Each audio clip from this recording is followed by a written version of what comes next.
Apakah yang menyebabkan seorang mendapat nikmat atau azab kubur padahal seorang belum dihisab amal solehnya? Dan jika mendapat azab kubur seorang mukmin pada saat dihisab bisa saja masuk surga. Barakallahu fikum. Naam jamaah, berkaitan dengan azab kubur, gimana Ustaz? Kita ini dikasih nikmat, dikasih azab di kubur padahal belum ada hisab.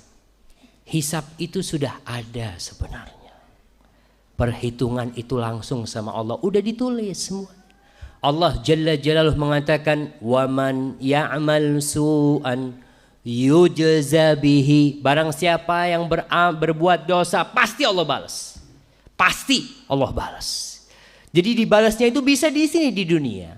Maka orang yang sakit, orang yang kena musibah, bisa jadi itu balasan buat dosa-dosa dia. Dan itu termasuk peringan dia nanti di akhirat.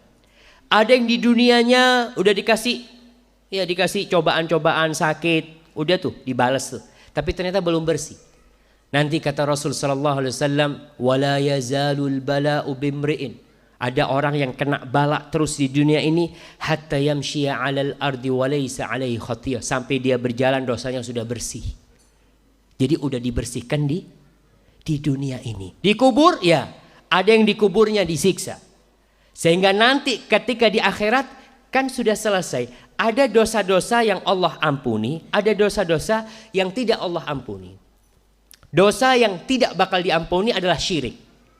Adapun dosa-dosa yang lainnya masih ada harapan Allah mengampuninya. Kalau Allah tidak mengampuni berarti akan ada balasan buat dia. Seperti orang yang membunuh, dia diqisos. Dibalas enggak di dunia? Dibalas. Dia mati. Bisa jadi udah selesai. Dia tidak akan ditanyakan tentang pembunuhan itu. Dosa yang lain masih tetap.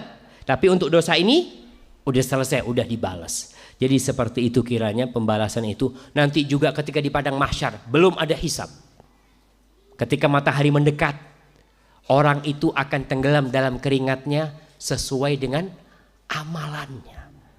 Ada yang keringatnya, subhanallah jamaah, kita bisa bayangin nanti di akhirat itu manusia serasa berada di akuarium masing-masing. Dan melihat itu juga azab Allah. Ketika keringat kita sampai ke mulut kita, kita melihat di sebelah kita orang yang keringatnya hanya sampai ke lututnya. Itu azab buat kita. Ketika melihat orang dikasih nikmat sedangkan kita diazab oleh Allah Jalla Jalaluhu. Jadi masalah hisab itu, ada hisab di dunia, hitungan sama Allah, pembalasan atas dosa-dosa yang dilakukan, dan nanti ketika di akhirat akan dikurangin dosa-dosa yang sudah karena udah dibalas. Wallahu a'lam bishawab. Dan kelak bisa masuk surga secara langsung. Kalau tidak ya mungkin dia akan diadab dahulu. Na'udzubillahi minan nar jamaah.